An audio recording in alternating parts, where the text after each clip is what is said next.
Welcome to The Mountain Gardener with your host, Ken Lane. Gardening can be challenging, but with Ken's tips, tricks, and local advice, you'll reap huge rewards.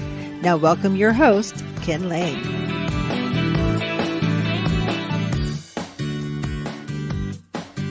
And welcome to this week's edition of The Mountain Gardener. Your host, Ken Lane, here every week talking about the landscapes of northern Arizona. Finally, does it feel like spring finally? It's here. I tell the crew, my managers, the key salespeople, spring hits, like the entire community is out when you have 1 week of 70-degree weather. Well, we've gone from 55 to I think it's supposed to be 80 on Monday or something. So we're going into the 70s. We're here. So this is it feels like we can start planting comfortably. I would encourage you, in fact, don't wait. So I'm helping some customers now. They're buying peonies and lilacs and all these spring things, gardenias and rhododendrons. And they're buying them because they're afraid we'll run out, and we will. But they're buying them and they're not planting them. Some of these things what you find at the garden centers right now, plant them. They're ready to go. So don't wait. It is a good time. Don't put them in the garage and bring them back out. They're used to the chilly nights. So they're spring plants. Spring plants like warm days, cool nights. Summer plants don't like that. Summer plants like hot days and warm nights. Spring plants don't like that. So they stop blooming. So we're starting to see a transition now. We're starting to bring in more of those full-on spring, and there's a whole group that are transitional. So I would say gardenias, I would say geraniums, petunias. These are things that will, even peppers, if you want ornamental or edible peppers. These things, they'll take some cold. They'll take down into the 20s. But they won't go into 19. So I would say don't. Too many people are waiting. You can almost do more damage by waiting to plant than just putting them in the ground. In the ground, the ground's not going to freeze. There's no way you can get a frost. There's no way you're going to get frost line at this point. It's just not going to happen. I guess I shouldn't say that. Knock on wood. Where's some wood? But I've never seen it happen before. Let's put it that way. And so I think you're good to go. You do more damage. So I was actually having to sell someone just yesterday afternoon. They had a cartload of peonies, a lilac and a forsythia. And she goes, well, I'm going to put them in the garage and wait. I'm going to wait a few until this cold is over. I'm going, that's not until May. Don't keep them in the garage until May. Do it right now. Just plant them now. They're comfortable. My peonies in my own yard are coming up, but I don't cover them at all. Pansies, I don't cover them at all. So I think it's time to start putting those things in the ground. One thing to watch, your fruit trees will probably start to open up. If not, they're already cracking. They're starting to show color, especially apricots and nectarines. You can plant those now. I say, get them in the ground, put them in the ground. But if they're blooming and they start to set fruit, then you might want to have a sheet ready to kind of keep the frost off. So that's what takes the edge off of your fruiting plants. But a lilac doesn't need that. You're not saving the flowers. There's not a fruit. So I'd say go ahead and plant those. And when you're planting, I think we're going to see some death and decay in the yard this year, more than years past. And here's what I'm thinking. And I don't know yet, but I'm seeing the leading indication from customers. They were sitting in the ground. They got too wet. It was cold, and things just rotted and got cold and died in the ground. So you might see some plants that are just really late to wake up. If you see that, give them time, fertilize them, but give them time. But if they aren't awake by May 1, it's probably dead. I'm just letting you know. Put it on your radar. So you got a couple weeks, kind of monitor it. But I think we're going to see some things I'm seeing some things dead in my yard that I didn't expect would die. So just kind of be aware of that. With that being said, we are about 3 weeks late of things waking up from winter. So give it some time, but don't wait too long. We live in America where you need some fresh, beautiful, glorious. If it happened to fade on you or it just isn't quite waking up for $20, you can have a new one. So just kind of start over again. But I'm thinking we're going to see some things because it was so wet and such a long winter. So it was from October until this weekend. It's been winter. I mean, full on like winter. More moisture than we've seen since probably the 80s. Since like 40, 50 years, we haven't seen moisture like this. And so that's where the plants have adapted to drought. And then we're out of that, or I don't know if we're out of it. You can never say that in the Southwest. We're always in drought, but it had a whole lot of rain that it's not used to. And so you can see some root rot and some things happen when plants get too wet and then cold. It could take them out. So just kind of be aware. With that being said, I need to give permission to some of you folks. Oh, some of you poor gardeners, you've just got to get over yourself. Oh my gosh. If you got I've had several customers this week. They came in going, I don't know this rose. I'm trying to get it to correct. It's been ugly for 3 years. What do I do, Ken? Okay, find a bumper, get a chain and pull it out of the ground. Ugly plants, they have a life cycle. I think roses are one of those, Russian sage, Salvia greggii. There's several that have a life cycle that they're really fabulous for 5, 6, 7 years. And then they crest and they don't look as good. We need to give permission I know they're alive, but they can't be alive and ugly in front of your $1 million house. That's just unacceptable. They have to be beautiful. And again, you pull it out for $20, you put a new one in. So I think sometimes we just need to, it's okay to remodel. You do that to your kitchen. You rip the whole thing, you rip out a new one every 20 years and put a new one in. We need to do that with our landscape some. So we need to get better at and just realize you're not planting puppy dogs out there. These are just plants. And you could put a new one in, and it's not a game changer of life and death in the landscape. If it's ugly, it's not going to get pretty again. Start over and then put a new one in. So I believe that we should start putting 10% of our landscape should be new each year. And if you're doing that over a 10-year period, you're putting a new landscape in or some freshness, some new vitality into that landscape. Every 10 years, you got a rotation. So there's always something new.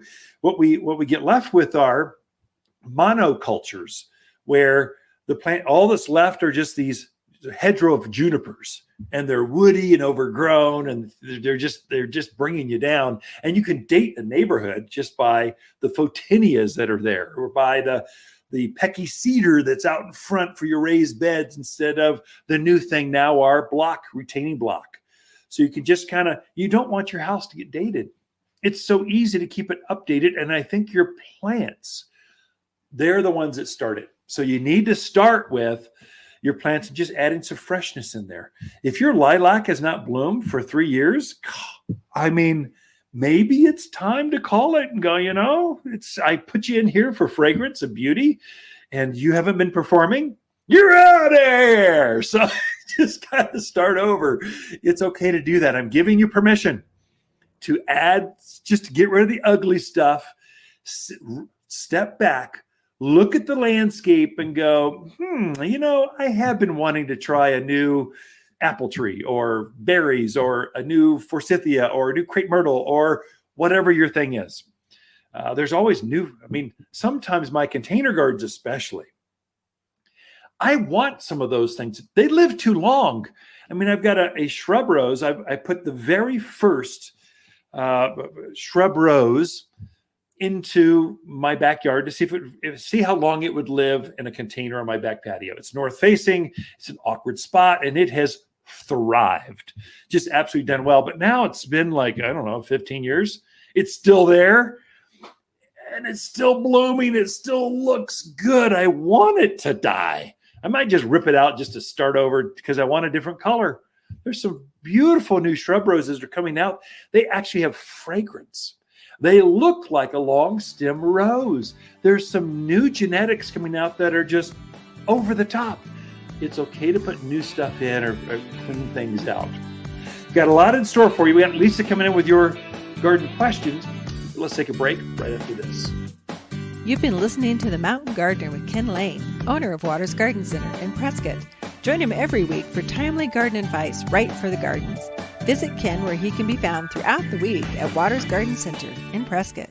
Waters companion plants for April are purple twist plums, perfume lilacs, columbine, and Arizona gaillardia. Gaillardia is the perfect mountain perennial with huge fiery flowers on a compact plant. She loves the heat and super drought hardy. You can count on this bloomer to show off all summer long in raised beds, containers, or in the garden. Javelina and rabbit proof. This bloomer is a must-have Arizona plant. Arizona gaillardia, found at Waters Garden Center, 1815 Iron Springs Road in Prescott. Look, if your mom, wife, or mother-to-be enjoys dead, cut flowers and the peace that comes when dining with all those kids, then by all means, take her to your favorite buffet, rather than some piece of plastic. But if she really loves her garden, a gift card from Waters makes perfect sense. In reality, you're giving her 90 minutes of peace and quiet while she shops for her own flowers. Waters Garden Center, 1815 Iron Springs Road in Prescott, the place where people who love their gardening moms love to shop. You've been listening to Ken Lane, the Mountain Gardener. Green thumbs learned while working in the Family Garden Center. Now welcome back to the Mountain Gardener. And we are back with Lisa Waters Lane in the studio. She comes each week with your garden question. Just what are people talking about out in the landscape? Welcome, Lisa. Thank you. So we should let people know you are just back from Poland. I made it back. Yeah, survived. Barely, but I made it back. Yeah.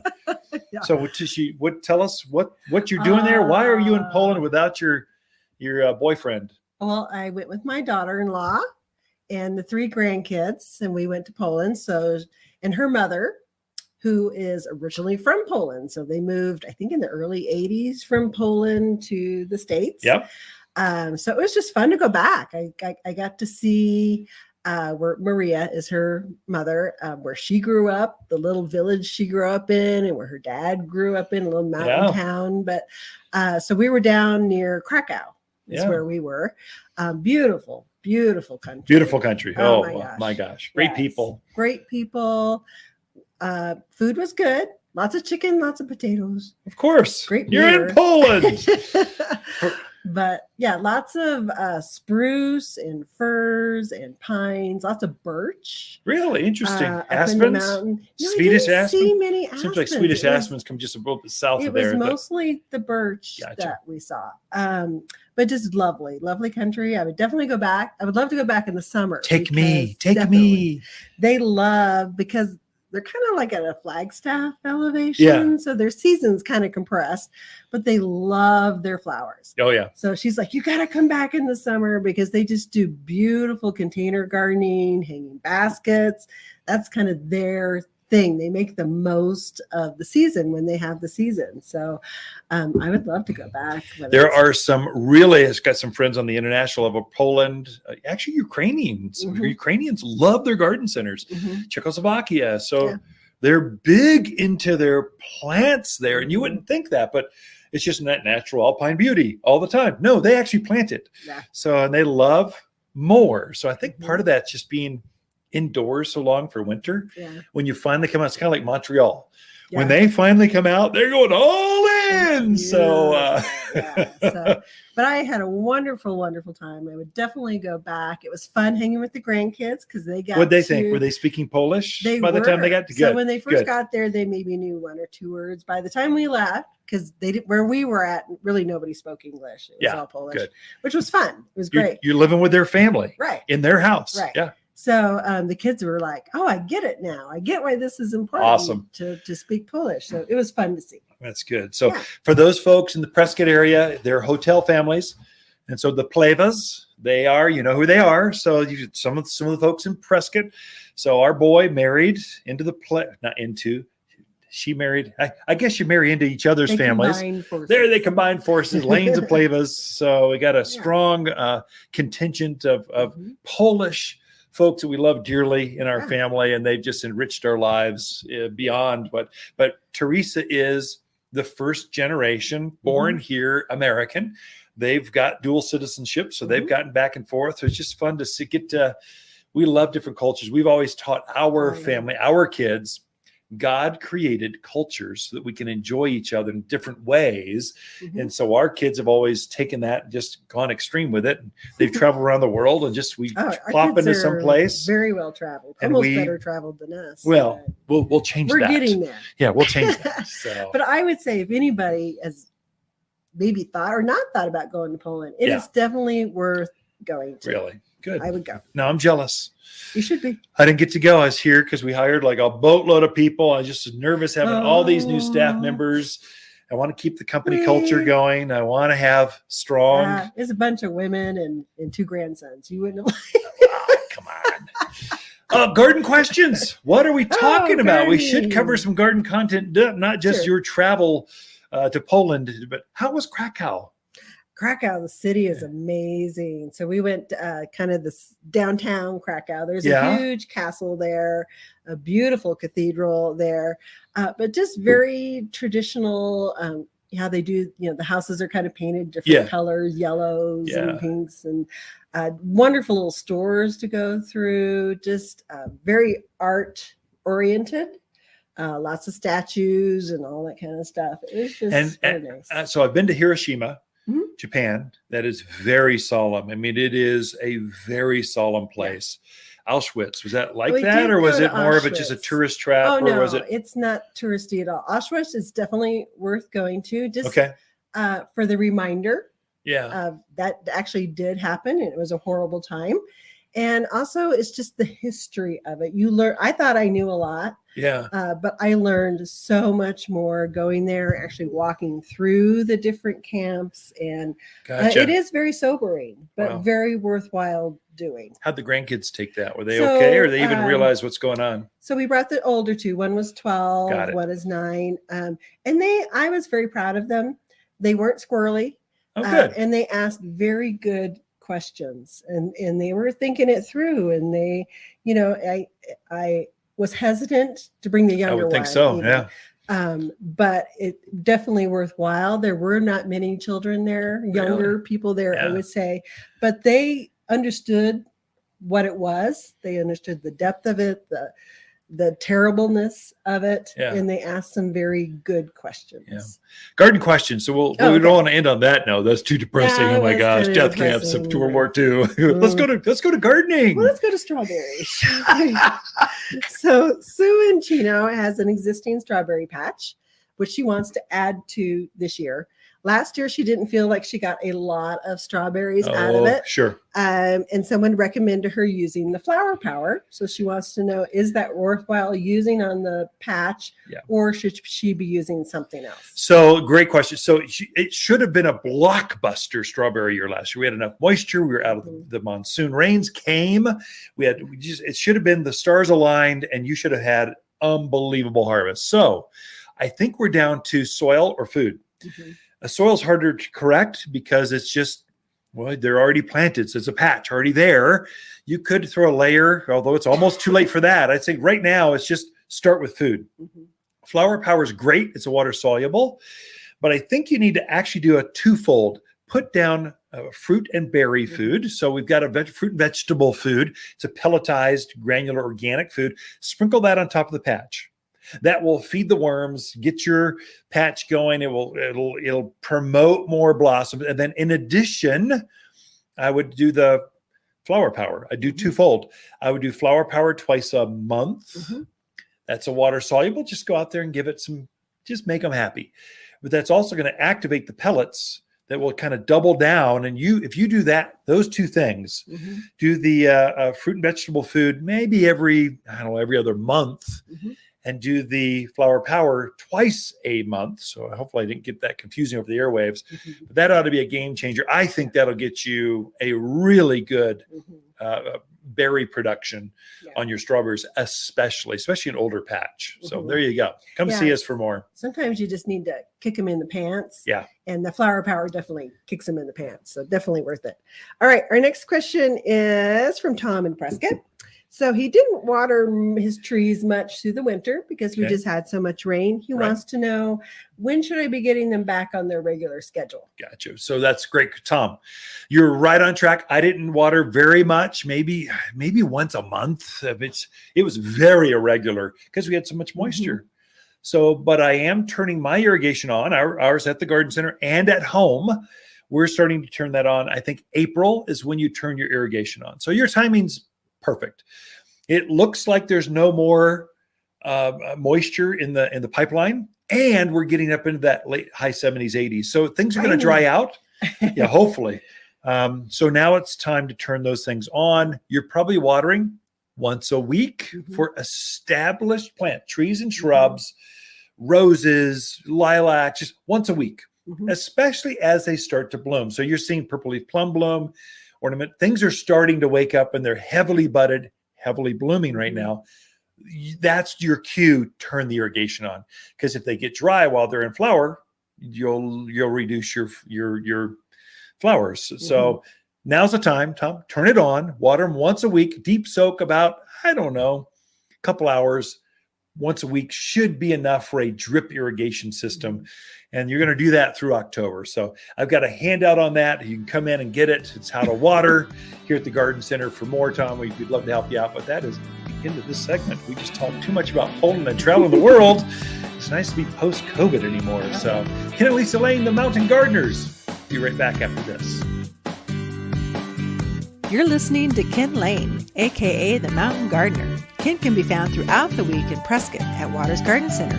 Listen each week as he answers timely garden questions unique to mountain gardens. You can grow your own vitamins. We can show you how to grow your own vegetables and herbs for a healthier you. Waters plants are entirely organic, with plant genetics never altered and non-GMO. Natural vitamins straight from the garden with naturally healthier herbs and vegetables. Healthier plants for a healthier you, with plants from Waters Garden Center, 1815 Iron Springs Road in Prescott. Shop Waters in-store or online at watersgardencenter.com.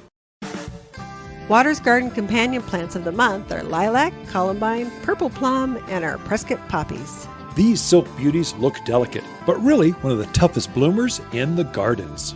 These wildflowers come in vivid colors of orange, red, pink, and white that are ideal for the hard-to-grow areas in your yard.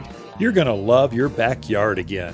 Prescott poppies can only be found at Waters Garden Center, 1815 Iron Springs Road in Prescott. You've been listening to The Mountain Gardener with local expert Ken Lane. Join the conversation every week as he answers timely garden questions. Email Ken a question directly from your phone to his desktop through the web at watersgardencenter.com. That's Waters with 2 T's, gardencenter.com. Now welcome back your host, Ken Lane. So some of the lilacs have started to bloom here at the Garden Center, especially the dwarf varieties. The others, the larger varieties, are heavily budded and cracking. So we're talking literally almost hours away. It would not surprise me if this weekend we see them start to open up, at least here at Waters Garden Center, which means throughout the county, they're going to be blooming. I thought I would take a moment and just explain lilacs. There's so many varieties. I probably have 12 or more types or varieties of lilacs in the Garden Center right now. All of them are going to bloom this spring. So it's always been forsythia, then flowering quince, then lilacs, and it's just kind of a wave of different shrubs that start to bloom. And lilacs are those classic tall pinnacles, great big flowers that are super fragrant, like lilac fragrance. They will fill up an entire landscape with this beautiful fragrance. And as soon as we hit 70, that seems to be their trick. They kind of go, okay, that's it. I'm in bloom. And they'll bloom for about 6 weeks or so. Well, it depends on the variety. That's why we're going to go into this, kind of explain it to you. And so there's, how do I really simplify this in 6 minutes or less? There's really 2 main varieties of lilacs as far as sizes go. There's the tall version. These are the ones that you and your grandparents grew these. Your grandmother was famous for her lilacs, and they were lining the driveway, and she'd pick some and bring them indoors. The entire inside of the house would smell of lilac. That's a tall variety. They get up easily head high to, it's 6, 7, 8, 9 feet tall, vase shaped, about 6 feet wide, kind of this beautiful, so I take a white lilac. I love the fragrance of white, a tall one, and I put it on the west side of my house because my office downstairs just bakes. Oh, it gets so hot. It's ridiculous. So I put a lilac there to just shade the lower level. So it's a 2-story house. I just wanted this one room, my office, where I do a lot of creative writing and things. I wanted this to be cooled. And so I put a white standard size lilac. It's up about 8 feet tall. It's perfect. It's doing the absolute, just exactly what I wanted. It loses its foliage in the winter. So I get the solar gain. So I get the heat in the winter, but I get the shade in the summer. And that's how you use deciduous plants. That's a great way to add shade. And then you get the winter heat. So this is perfect. It's in bloom right now, or starting to crack, or it's just going into bloom, and it will be in fragrance for at least 6 weeks, maybe longer. Then right after it's done blooming, it starts to leaf out. So there's also another variety called a dwarf or bloomerang, or just dwarfed varieties of lilacs. Now these only get hip high. They're much shorter. And they come in different colors as well. Basically variations of pink, blue, purple. These are its colors. And so you're seeing those starting to bloom again right now. So they all seem to bloom all at the same time. The beauty with dwarf varieties, they take no maintenance. I mean, you don't have to prune them. They just stay these cute little balls. The flowers are a little bit shorter. That is, they're only maybe 6 inches long instead of 8 or 9, but they have way more of them. So you'll see flowers. There'll be twice as many flowers on a dwarf variety. So we call them bloomerang, or variations of that name. Bloomerangs are noted for repeat blooming, so coming back around to bloom. That's the take on the name, bloomerang. The beauty is, so they only get hip high, and mine bloomed 3 times last year. So they bloomed in spring when the lilacs always bloom. They bloomed again in the monsoon season. So when it starts to rain, they'll go into bloom. And mine was in bloom in the fall while it was turning fall colors as this beautiful aspen gold foliage. Just stunning. But it was in bloom at the same time. So I've got gold and this purple flower. It was magical. So 3 times. So that's the beauty of some of your dwarf varieties. There is no large variety of lilac that will repeat bloom. Just once in the spring, and then you're done. Then you have another wave. That's when your Rosa Sharon, your roses, your smoke bush, your Russian sage, salvias, you design to have different plants coming into bloom at different times. So there are different variations of that. So now you got Korean lilac, which is basically a dwarf variety, stays shorter, easier, kind of thick and full, classic, beautiful flower, lots of flowers, but it doesn't repeat bloom. So it's got its place for it. It's a step in between the standard and the shorter ones. So look at the different varieties. You've got French lilacs. French lilacs are the bright colors, the bright reds, the really bright purples, deep, richer color. I find the French lilacs, they don't have the fragrance. They have the color, but they don't have the fragrance that you would expect from a lilac. So if you want fragrance, go for the standard size or the dwarfed varieties. All lilacs are incredibly drought hardy. So they're very robust. So you treat them like a tree. Don't treat them like a rose bush or like a flower or something. Treat them like you would a tree. Once a week watering when they're established, probably more than enough. They'll go through drought cycles very easily for us. So they're a good mountain plant. All of them go down to crazy cold. So they're zoned for like 4. They go to minus 40 degrees. Some crazy. We'll never see that. No matter where you live in Arizona, you're not going to see that kind of cold. So they'll grow at all those elevations from 4,000 feet above. they're going to do fantastic for you. So lilacs, there's different varieties: dwarfed, standard, in between would be Korean, repeat bloomers, easy to maintain, and every yard should have at least one. Okay, we got that for this segment. Let's come back, take a break. Be right back after this. The Mountain Gardener, your source for timely garden advice right for higher elevations. Guaranteed to make a difference in your yard this season. Wondering why my garden looks amazing? Well, that's personal. The personal garden shopper service at Waters Garden Center, that is. Before talking with my personal shopper, I had no idea which plants would be best for me. But now my garden is bursting with flowers and buzzing with hummingbirds. Just go to watersgardencenter.com, click on Shop, and choose Personal Garden Shopper. A Waters Garden expert will pick the perfect plants for you, personally. The Personal Garden Shopper, only at Waters Garden Center in Prescott. Waters Garden companion plants of the month are lilac, poppy, columbine, and our purple twist plum. This Arizona plum is the ideal purple tree between evergreens. Blooms in a profusion of pink flowers that precede the deep purple foliage. Large enough to use as a front yard tree and behaved enough to use as a street tree. Plant pairs flanking gateways, driveways, or an orchard like rows to screen neighbors. Purple twist plum can only be found at Waters Garden Center in Prescott. You're listening to The Mountain Gardener with local expert Ken Lane. Mountain gardening is very rewarding, with a few Ken's tips, tricks, and garden shortcuts sure to turn your thumbs even greener. Now welcome back to The Mountain Gardener. And we are back with Lisa Waters Lane in the studio. She comes each week.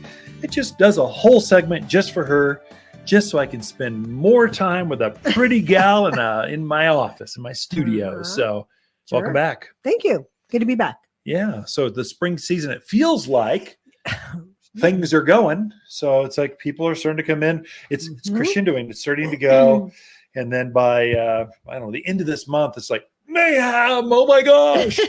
So we switched all the garden classes to Fridays at 3 instead of Saturdays morning, just because the facility literally just won't handle that amount of traffic, gardeners and a class. And so it takes so we could spend more time with the students and answer questions without the pressure of, we need to free up the parking lot. Boss, what's going on? Stop talking. I know.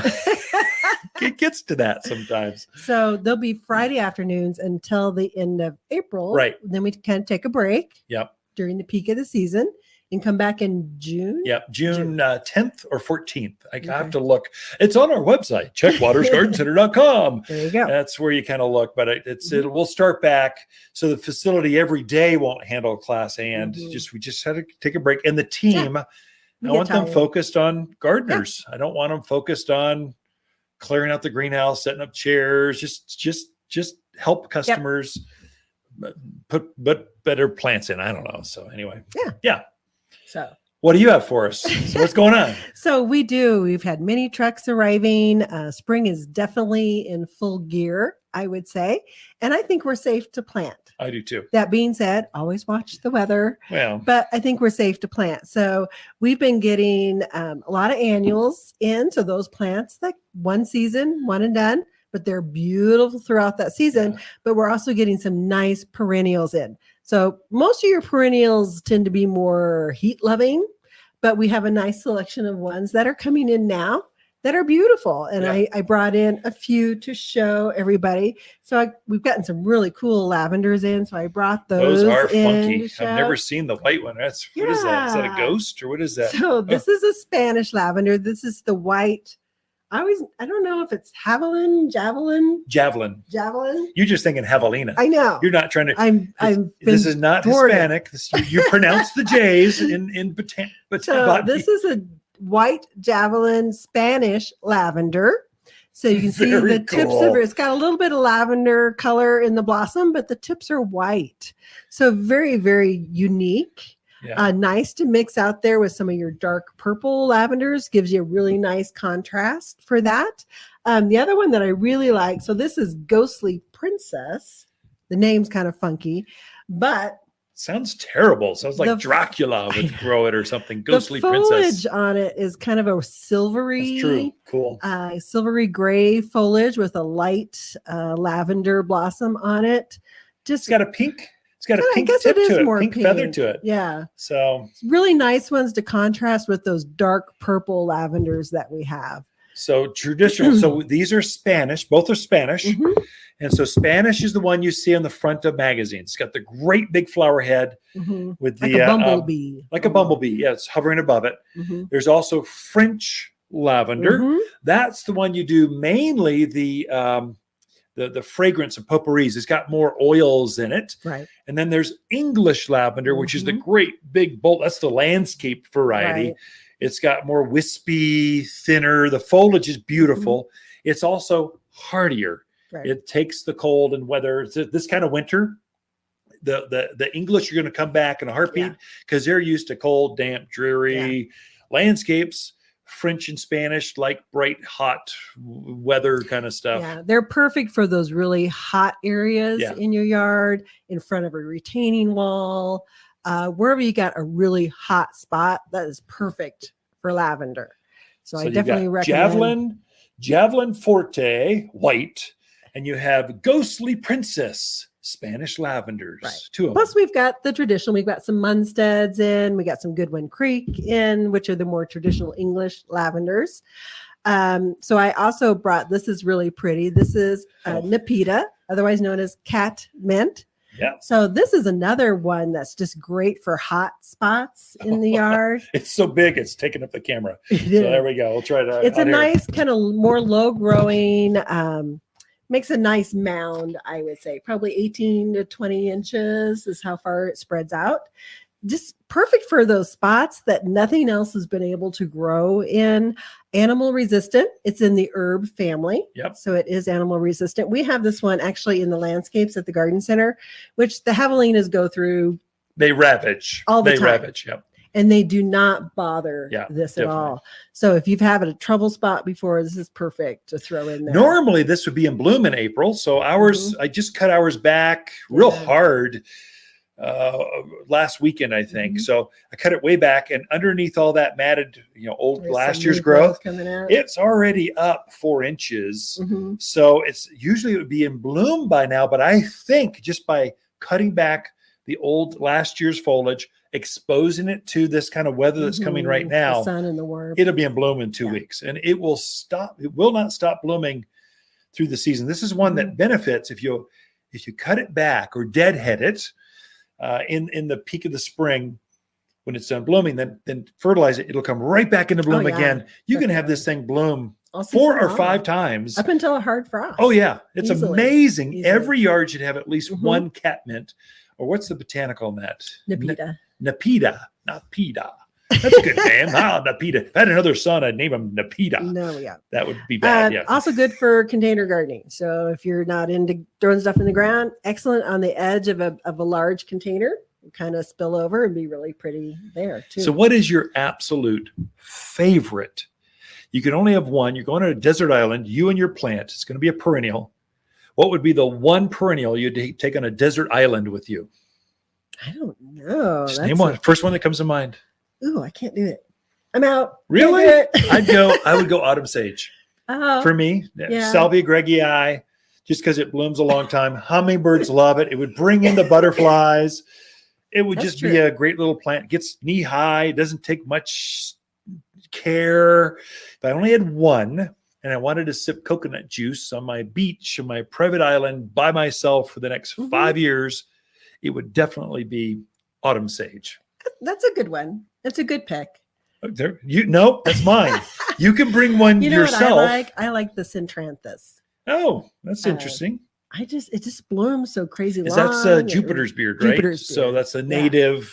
That's a good choice. Well, thank you. Yep. So that's a good hardy, easy to care for.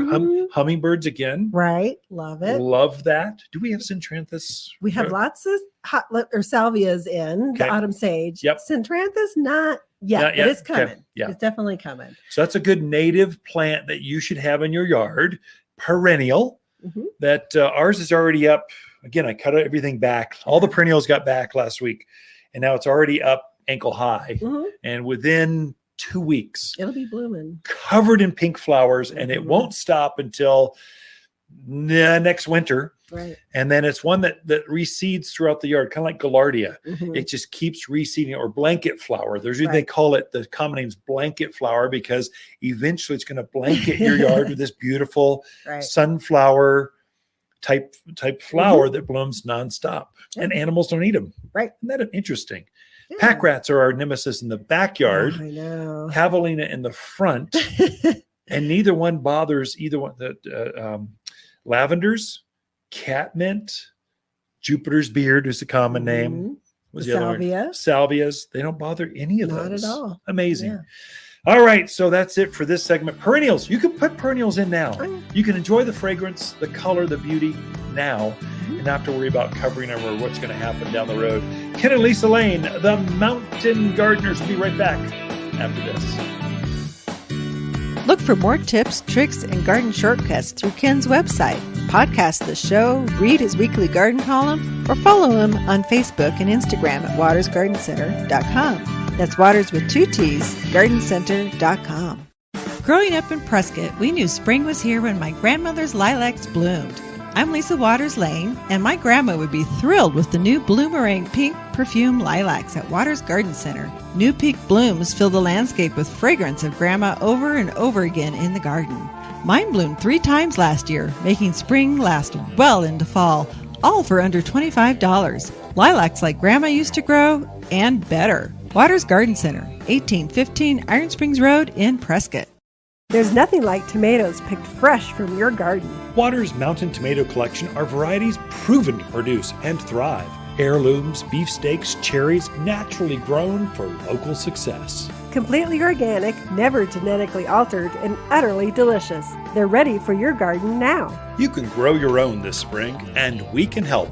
Waters Garden Center, 1815 Iron Springs Road in Prescott. Shop Waters in-store or online at watersgardencenter.com. Welcome to the Mountain Gardener with Ken Lane. Gardening in the mountains is different. Listen to Ken's tips, tricks, and garden shortcuts guaranteed to make your gardens more beautiful than ever this year. Now for better advice that works locally, welcome your host, Ken Lane.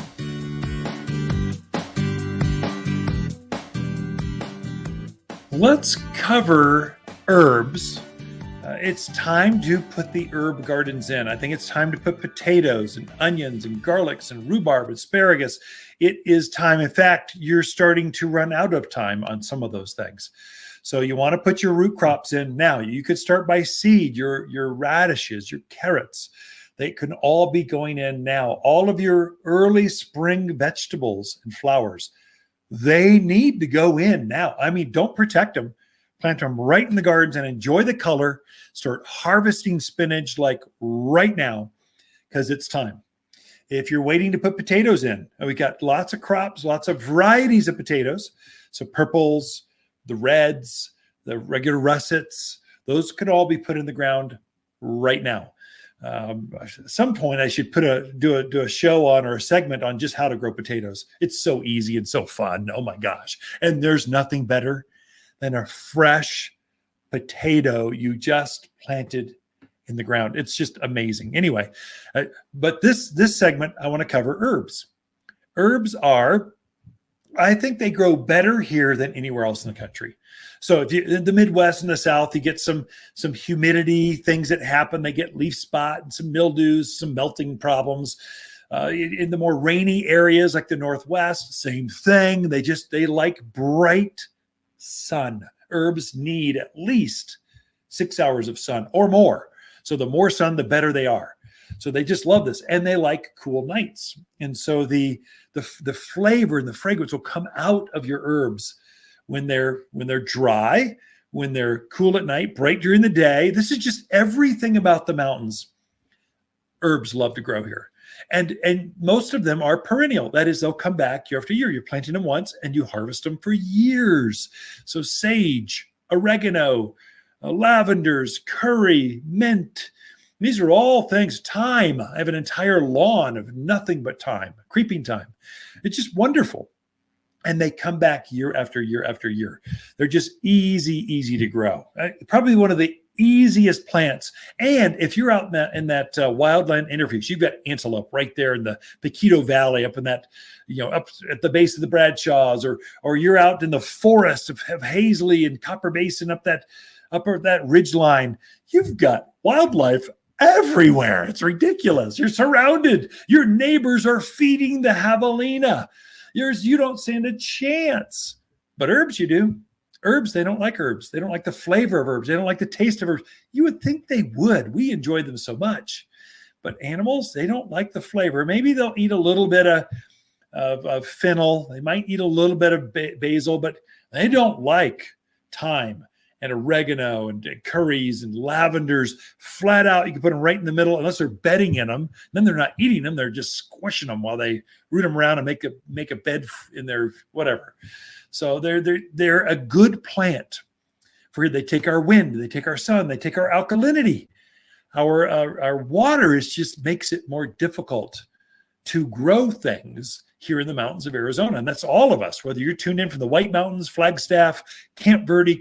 I think all of Sedona came over last weekend to the garden centers. Camp Verde came over strong. Cornville, that side of the hill just kind of went, okay, it's time to garden. I think what it is, it was noticeable because you all are just a click warmer than we are here.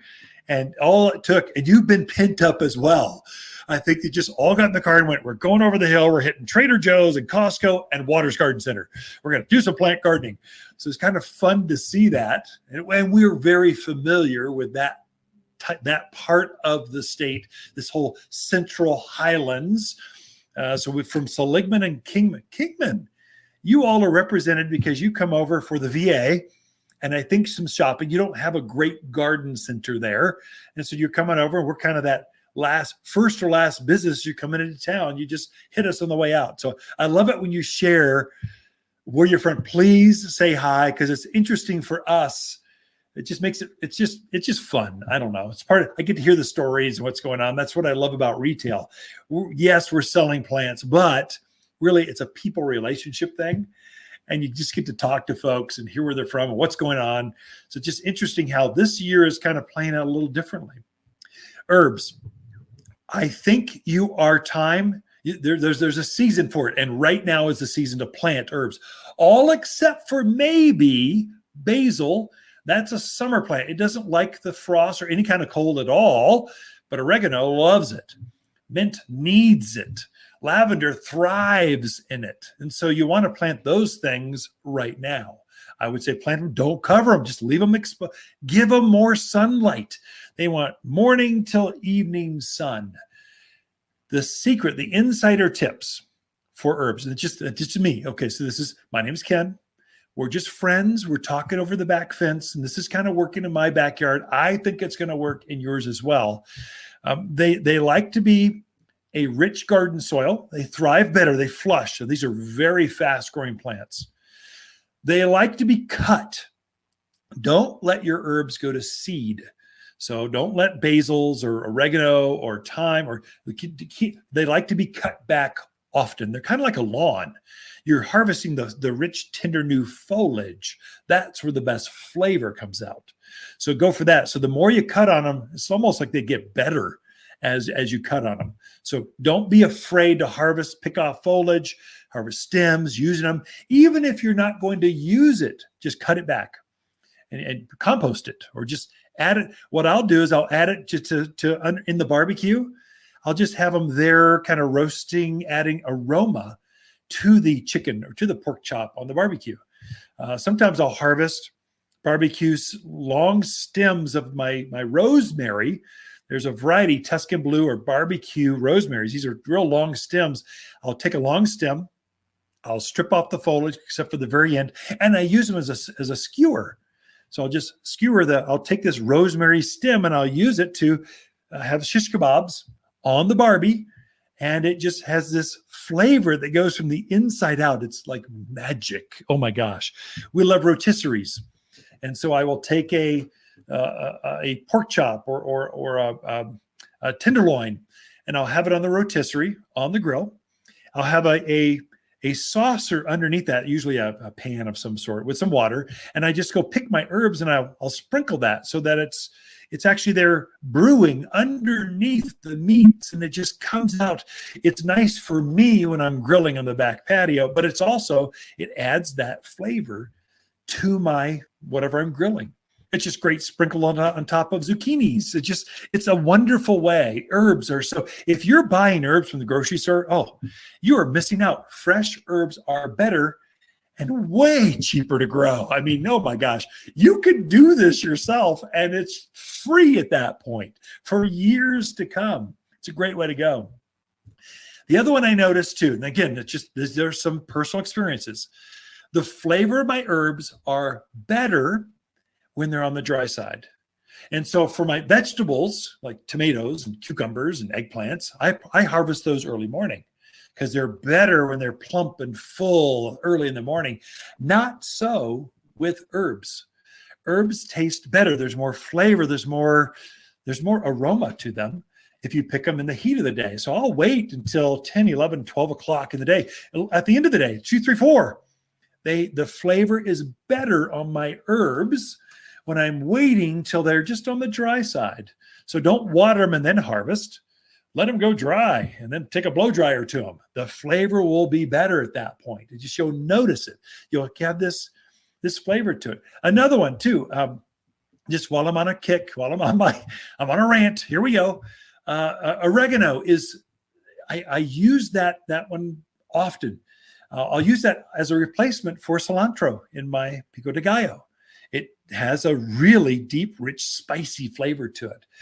But sometimes oregano's too spicy. So in its place, I use sweet marjoram.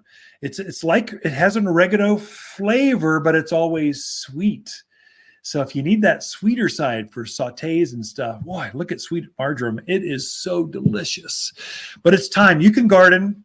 You can put your herbs in.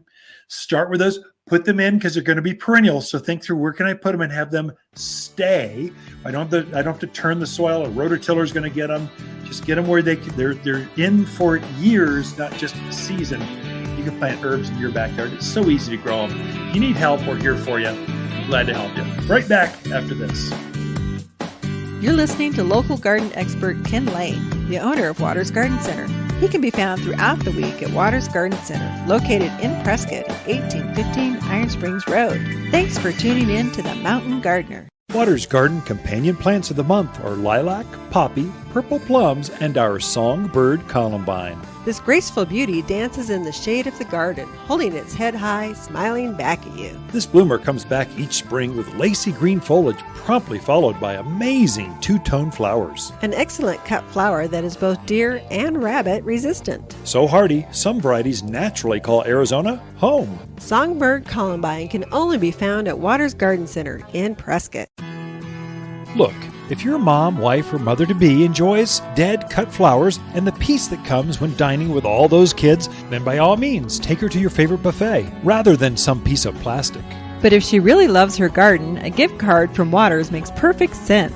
In reality, you're giving her 90 minutes of peace and quiet while she shops for her own flowers. Waters Garden Center, 1815 Iron Springs Road in Prescott, the place where people who love their gardening moms love to shop. You've tuned in to The Mountain Gardener with local garden expert Ken Lane.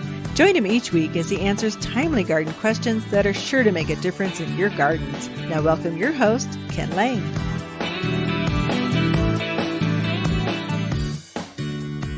So I have been putting in quite a few container gardens. And so I thought I'd just give you a quick tip on what will help you with raised beds and containers, things where you're artificially adding soil so you don't have to deal with all that muck that's out in the landscape. It's a great way to go. Things will grow for years in containers. I've got peach trees, roses, lavenders, gardenias, Japanese maples. They're all in containers. When I'm adding flowers or vegetables or herbs, I'm going to add some things to my containers because they're pretty beat up right now. They need some freshness. Boy, I tell you, do a little bit of work and instantly they look like, oh, it's spring. and it's only been 15 minutes since you planted that thing. It's a game changer for an entire front entrance or back patio or deck. It's a great way to go. When I'm adding new plants, I'm trying to add some freshness, some fresh potting soil. This is critical. Don't be using the same old soil expected to perform for years to come for you. It's not going to do that. The soil gets worn out and used. Plants are using the soil that they're in. In fact, you'll actually watch a raised bed. You're thinking the wind takes it away. It's not. The plants are actually consuming, eating the soil and using it at the root level. So they're using up the soil. You need to add some fresh soil to that container, to that raised bed. So when I'm adding a new geranium, let's say when I plant petunias or some more kale out there for juicing in the morning, I'm going to take as much of that old plant out as I can. I'm not replacing all the soil because usually I've got some perennials in there as anchors that I'm accessorizing with annual flowers. So I've got the best of both worlds. I've got plants that come back every year, but I'm adding frosting called annuals to my containers. I'm trying to dig up that old stuff and trying to be more aggressive than maybe I should, pulling out that old root. There's old roots there. That is not good. Plants are not going to perform well for you. You want to add some fresh potting soil. This is where it gets confusing. I would tell you, you walk up to that wall of soil at the box store, oh my gosh, which one do you need? And they all say the best growing mix you could have. You want a good, so Waters potting soil is for pots. Topsoil is for filling in holes in the yard. It's just got to have some filler. Manure is just that. It's poop in a bag. We deodorize ours. It looks rich. It's not stinking, gooey, gross, but it's nitrogen rich. It's going to build up worms and mycorrhizal colonies. It's going to make things grow fast. Mulch or compost is made to amend our native soil just so it doesn't turn right back into that hard clay soil or retain some moisture around the more granity soils. Potting soil is made for raised beds and containers. It's what our plants are started in. So if you can get a plant, if you can buy a start from the garden center and add it to your gardens and give it more of the same exact soil it's got in what it was started in, give it more of that, you will have success every time. If you put it in some chunky, gross, half-hearted, amended soil in your garden, they're going to freak out. We call that transplant shock. They're just going to go, oh my gosh, what just happened to me? Give it more of the same and you're golden. You can do that easily in a container by giving it more of just adding some more fresh soil to that top layer. If it's a small pot, just replace all the soil with fresh potting soil every year. If it's a large pot, just take big chunks out, make it go. We go into a lot of this. So this weekend's garden class, this weekend was lilacs. Next week, it's on vegetables and herbs. If you want to up your game on that and how to do this really well, either in the ground or in containers, come to next week's garden class, Friday at 3, with how to grow better vegetables and herbs. The week after that is gardening for newcomers. If you're new to the area, this is going to make sure you don't make as many mistakes. You're going to be better. You're going to be going in the right direction, at least. That's gardening for newcomers. Anyway, garden classes are Fridays at 3. Come join us. They're fun, and we'll see you here at the garden center. Please say hi as you visit. There's nothing like tomatoes picked fresh from your garden. Waters Mountain Tomato Collection are varieties proven to produce and thrive. Heirlooms, beefsteaks, cherries, naturally grown for local success. Completely organic, never genetically altered, and utterly delicious. They're ready for your garden now. You can grow your own this spring, and we can help. Waters Garden Center, 1815 Iron Springs Road in Prescott. Shop Waters in-store or online at watersgardencenter.com. If you enjoy this show and would like to hear more, please subscribe to The Mountain Gardener, wherever you like to listen to podcasts. And if you'd like even more garden tips, tricks, and helpful advice, please check out my website at watersgardencenter.com for classes, videos, and more, or my online garden center at top10plants.com. Throughout the week, Lisa and I can be found here at Waters Garden Center in Prescott. If you want a more fruitful garden, increase success in your landscape that just feels better, then tune in every week to The Mountain Gardener. Years of tips, tricks, and garden shortcuts are guaranteed to make your gardens nicer than ever. Listen to this podcast or read Ken's weekly garden column by visiting watersgardencenter.com. That's Waters with 2 T's, gardencenter.com. Thanks for tuning in.